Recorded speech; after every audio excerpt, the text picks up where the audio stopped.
It's giving flag on the play, and there's a flag on the play. No, no, and no.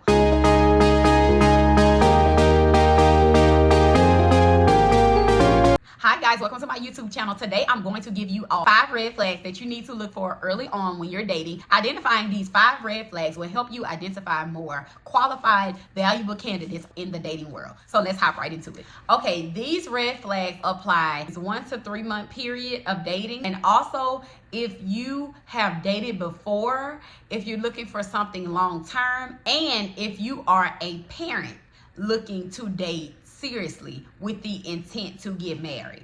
These red flags will be helpful if you fall in any of those categories. So let's get started.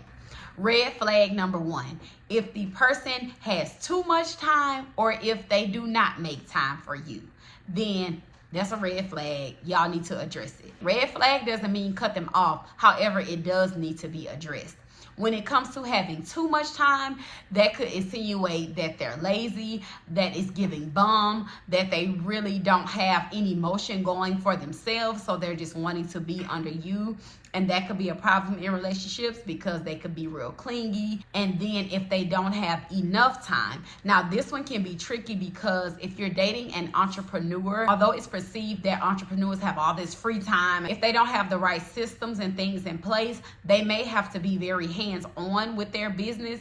So they may have to pencil you in, which that's okay. They're still making time for you. But if they just simply don't have any time for you, like they can't shoot you a text or give you a quick call, make a date for you, plan something, put in some effort, that could be a sign that they probably have another family or situation going on. They're dating too many women, or they just don't like you, which that's okay too.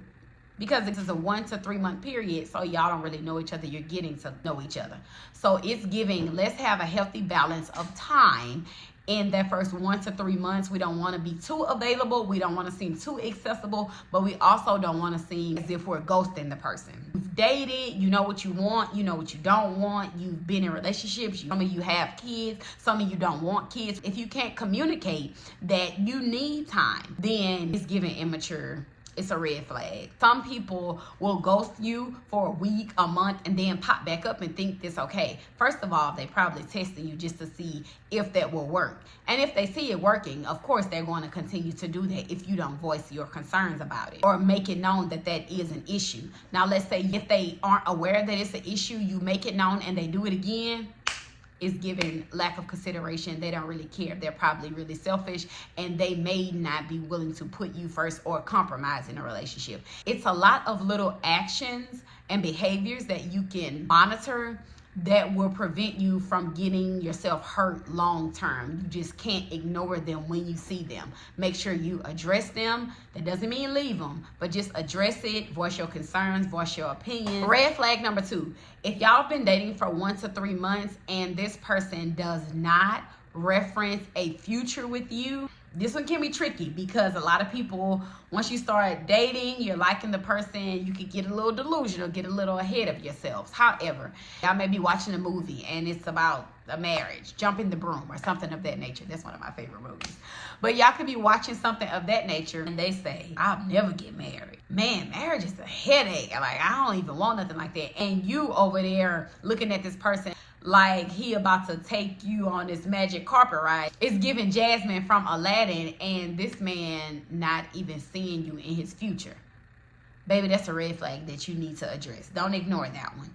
Discuss it. It's okay to have those discussions. That's not you putting pressure on them. You're getting to know what you like, what you don't like, what you want, what you don't want.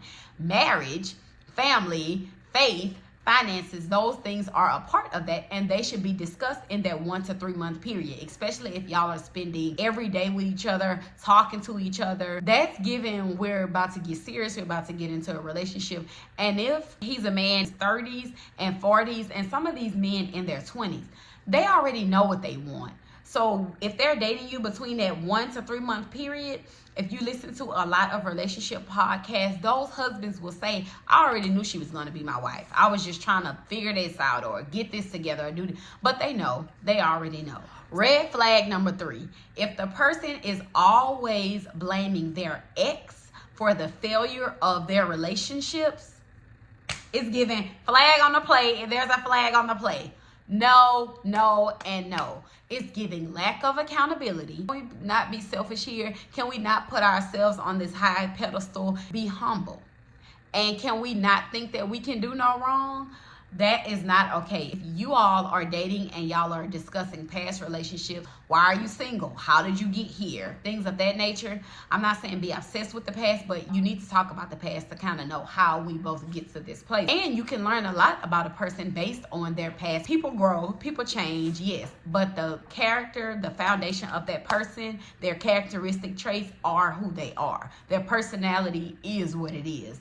That kind of stuff, it can be changed, but there's a high probability that it probably won't. If they are blaming all their past relationship failures on the opposite party and they literally are not taking any accountability, that is the biggest red flag. Ask them, what did they do? Because a lot of times when you ask a person about their past relationships, they feel as if you're asking to get to know more information about the opposite party. If they had a child with somebody, they're thinking that you want information on them. No, baby, I want to know what you did because I'm dating you. So what did you contribute to that relationship that ultimately caused its demise? Because y'all aren't together. And that's not to say that they did something bad in every single relationship, but whenever there's a breakup, especially when it comes to parents, 9 times out of 10, there were contributions made by both parties. There was something that the woman did, there was something that the man did, and ultimately they just decided to go their separate ways. So just make sure that the person can be accountable for what they did and you let them know, hey, I want to know, how did you contribute to the failure of their relationship? You can tell me about the other person if you feel comfortable. I'm not really checking for that. I'm checking for you because I'm dating you. I'm not dating that person. Right. 4th flag, if they are never willing to compromise in any way, shape, form, they think their way is the only way. They're not open to any other opinions. They're not open to having healthy discussions. It's given immature. It's given emotionally unstable. And it's just giving, they may not be willing to compromise in a relationship when you voice a concern for something that's significant to you.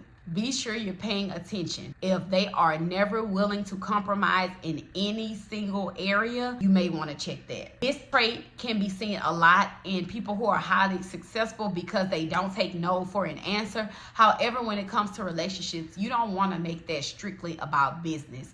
You don't want them to be a robot. You want it to be personable. You want it to be enjoyable. You want it to be fulfilling. Red flag number 5. This one only applies to my parents. If you're a parent, listen up, listen up. If you are dating someone after you've healed, gotten over your last relationship, you're ready to move on, you've gotten back out there, you're on dating apps, you're socializing, you're talking to people more. If you find somebody and they don't ask about your kid, or if they have kids and they don't talk about their kids, time out. Let's cut it. Because why? Because what we doing? Not saying that they need to be too invested either. However, if this is someone you can see yourself dating long term, well, then they're going to have to play some sort of father figure or mother figure role in your child's life. So just make sure, pay attention if they are not bringing up kids, if they don't talk about fatherhood. Those are indicators that they may not want something serious with you. And again, that's okay. You just have to be honest, and you need to be aware and know who you're dealing with and why you're dealing with that person. If that's someone that you're not wanting to get serious with or wanting to be with long term, then y'all don't need to discuss kids. But again, this video is for people who are looking to get married, who are looking to date long term, who are looking to date seriously, and who are trying to wean out the trash and hopefully get to the ultimate goal for a lot of people, which is marriage. There is power in marriage. You're becoming one, you're growing with someone, you're learning with someone, and y'all have 2 incomes. Let's say you make $50,000, he makes $80,000. When y'all come together, baby, y'all already have a 6-figure household. There are a lot of pros to marriage. I know a lot of People have different mindsets now, what they believe and how they believe. Don't let anyone else's opinion weigh too heavy on what you want for your life. If you are pro-marriage, then maybe be intentional. Date for marriage. Don't be afraid to say that and stand on business, because that's what I did. When you see the power in partnership, you have to just be willing to stand on that. You have to be willing to go left when the majority of the world is going right. Thank you so much for sitting here listening. If you stayed to the end of this video, shout out to you. You're the GOAT. Use these 5 tips. You are going to find you a qualified candidate. If you're continuing to attract negative men, trash men, spend some more time investing in yourself. It's probably something that you are doing to attract these type of men. Be sure to like, comment, subscribe, and share this video so that people who are getting those same trashy guys, they can get this information so they can know what to look for and how to get to their husband or wife faster. That's all I have for y'all today. Until next Monday, bye.